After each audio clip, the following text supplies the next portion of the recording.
Hear your favorite NFL legends sharing their stories and insights every week right here on Thursday Night Tailgate with Chris Mascaro and Bob Lazari. Take it away, guys. There's no way out. All right, now back and making his 9th appearance with us here on Thursday Night Tailgate is former Raiders, Lions quarterback and TNT Hall of Famer Rusty Hilger. Rusty has been a great supporter of the show over the years. No one brings more energy and enthusiasm to an episode of TNT than Rusty does. He is one of the greatest quarterbacks in Oklahoma State history, having led them to 3 bowl appearances in his 4 years there. He was named the MVP of the 1983 Blue Bonnet Bowl. He still ranks 9th all-time on their passing yards list. Rusty is the youngest quarterback in Raiders history behind only Derek Carr to be, I should say, the youngest starting quarterback in Raider history behind only Derek Carr. He was the Lions' offensive MVP in 1988, even though he wasn't signed by the Lions until week 6 of that season. He was a member of our inaugural Hall of Fame class back in 2014, and better than all of that, Rusty is a cancer survivor, and we are thrilled he is with us tonight here on Thursday Night Tailgate. Hey, Rusty, Chris and Bob, welcome back to the show. Rusty. It's always good to be on with you, too. Bob, how you doing back there, Bob? We're doing good, Rusty, up here. Just dealing with New England weather is a full-time job, but I'm doing okay. Chris. So, Rusty, catch us up. How you been feeling? What's going on with you? I'm doing good. I'm just pulling in. I'm just pulling in. Listen, I'm in Porterville, California. Have you ever heard of that one before? Porterville, California. I have not. Between Fresno and Bakersfield. The mountains are here. About 85 today. Beautiful. It's not why I'm here. You know that. And that's, but I'm feeling great. Tell us for asking, Bob. I can't tell you how good I feel right now. And this is some really cool stuff that I'm going to be able to share, coming up, because it keeps getting better. If that makes sense. Right? So I have seen so much here. It's crazy. Not only are they treating folks with cancer, but also with Alzheimer's, autism, multiple sclerosis, cardiovascular disease, stroke. It's amazing. It's just amazing. And there's about 400 patients on the ground just in the, at about 100-mile radius, and then another, 100 or so across the United States. It's really, really, really impressive, guys. I'm just telling you that you're going to see a real change in medicine coming up completely. I mean, a lot of people are seeing it now. The opioid addiction, a lawsuit, or I should say the opioid lawsuit filed by all the state and local governments over the opioid. It has kind of opened up the door for us and do it without addiction, do it without drugs, and actually, try to fix the underlying problem. So it's really impressive, the science and the technology that's about to be released across America. And I want to be a part of that. I've been really fortunate. It's really impressive to stare a terminal cancer right in the face and have to go through all those emotions. And it's really amazing how your life is turned upside down. And, the most impressive part though is reversing that, right? Without harmful side effects, drugs, etc. And these guys are doing it like it's a common cold. I mean, this is really impressive stuff out here, guys. I really appreciate that, for having me on the show and, and being able to talk about it. When you start talking about the technology and how cancer treats the human body, it goes so much deeper than that. And these guys are using a new science. It doesn't include a synthesized drug, which is a chemical which creates a side effect, right? They all do it. And so what these guys have went completely the other direction. They're using proteins, through these immunotherapies, to cure proteins. And that's the part that I think everyone has to stop. I have no idea. Rusty, how long, before we can, get details and things start coming out? Because the things that you've shared with us through the course of this year about your cancer surviving, and when is some of this information going to get out, and where can people go to start reading up and getting prepared for this? Yeah, well, Golden Sunrise Nutraceutical has a plan on how they're going to roll out. Remember, this isn't in a pharmacy right now today.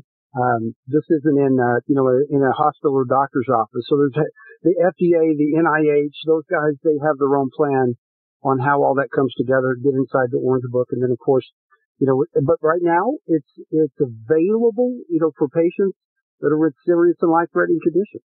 So we're trying to get to those people as fast as can. Doesn't matter. I've got NFL players that we're treating now, 25 or 26 guys, that we're treating. And most of those are all are all with, either cancer or severe cases of diabetes, hypertension, etc., all coming with pain, inflammation, probably 7 or 8 disorders all at once. It's really those guys are a mess. So give out the web address again so that people can go check it out. Wow, that'd be long. Okay, so Golden Sunrise Nutraceutical. If you just look into any of those words right there, you'll get to the website. You'll be able to see some of the information that's online. And if you look in the pipeline, you'll be able to see the FDA approved drug that's coming through the end of the pipeline right now.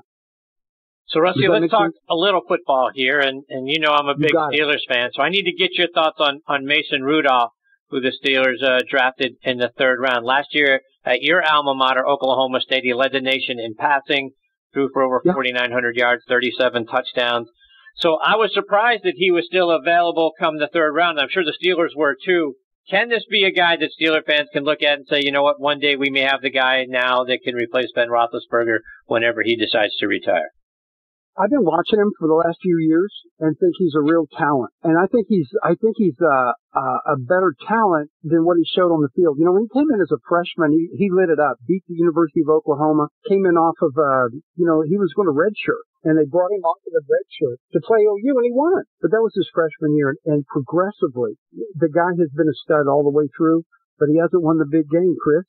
Realistically, when it comes down to, he hasn't won it. So can he be the guy? I think in the right organization, which I think Oklahoma State really played to his strengths. They have throwing the football quite a bit in the shotgun package, and I haven't seen him run a series from underneath center. He's going to have to do that quite a bit. So can he learn it? You bet he can learn it. Absolutely, 100%.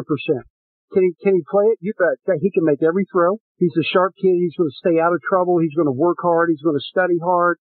He's going to give you everything you would want in a kid. But Ben Roethlisberger has 2 championships, and I would like to see, I'd like to see the fire in this kid, to see how it plays out.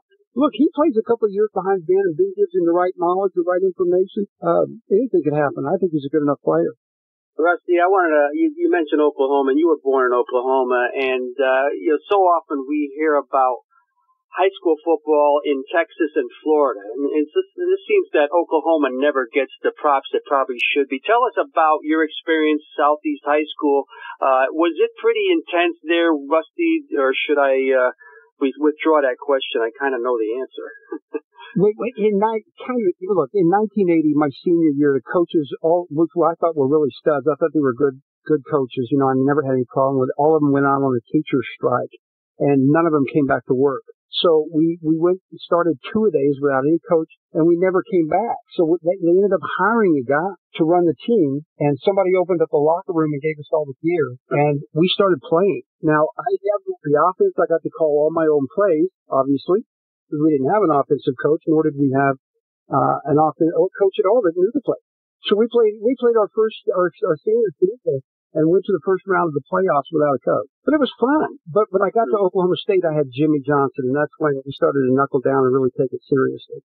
Bob Leahy was the quarterback coach. Jimmy Johnson, Dave Wanstead was there. Butch Davis was there. Jimmy had all of his guys with him. So it was a pretty good group. They drilled us hard. And then, I heard talking about Chuck Knox earlier. Jimmy kind of had the Chuck Knox philosophy. And I got to work with Chuck in 1990 when I was with the Seahawks. So both those guys are real similar, except Chuck had not much on the nightlife side, but Jimmy had quite a bit on the nightlife side. And that was hard in Stillwater, Oklahoma, because you could imagine Stillwater, Oklahoma back then in the 80s only had 4 bars, maybe 5. And we had some that were off limits because those were Jimmy's and his people's, right? So it's tough to get around in Stillwater, Oklahoma. No, this is true. So that was part of his motivation for moving on to Miami, and some of those coaches went with him to Miami, and some of them didn't, but most of them stayed with him. But that 4 years with Jimmy before he moved on, and he moved on my senior season at Oklahoma State. Pat Jones took over. He was one that stayed behind.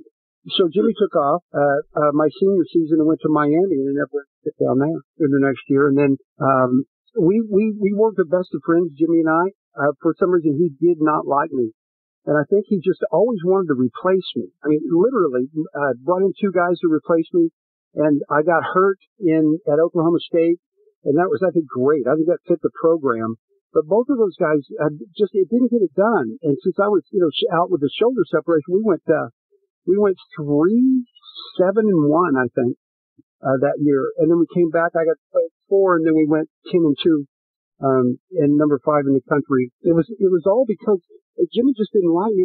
It's because I had dogs in my dorm room when I was, a freshman. I don't know if it was, I have no idea.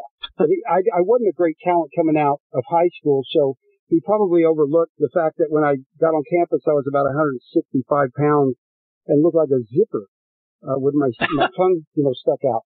That's what they called me when I showed up. Yeah, but listen, that's, the weight room. Once you get in the weight room and you go through all that, I gained 40 pounds my first semester there. And it's not like I didn't eat at home. I just never had worked out that hard before. So 40 pounds, can you believe it? By the time, I'm 19, and I just kept blossoming. I grew a couple of inches and put on a few more. I went to 205 and 207, and then, got strong enough. But so by the time I got old enough, what do you call it, a late bloomer?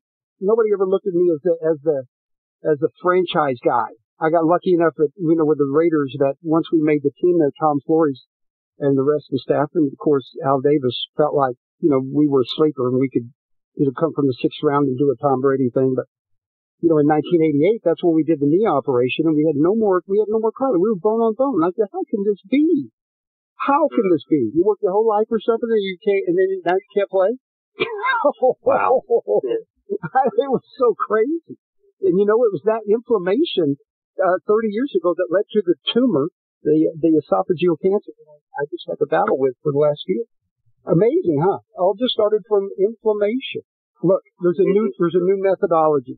Toxicity plus nutrient deficiency equals malfunction in the cell. So what's really going on here is that they're fixing malfunctions in the cell. And when you do that, it reverses the damage. How amazing is that? So this is where we're going. Chris, I want to help anybody that you can bring forward. My number's out there. I can give it to you. I can send it to you, and we'll do some things online together. But we want to help any of the players who have conditions that are noteworthy. I'm trying to reach out to some guys now, and anybody else that you could send forward, or anybody else would like to let us know about. We could treat them.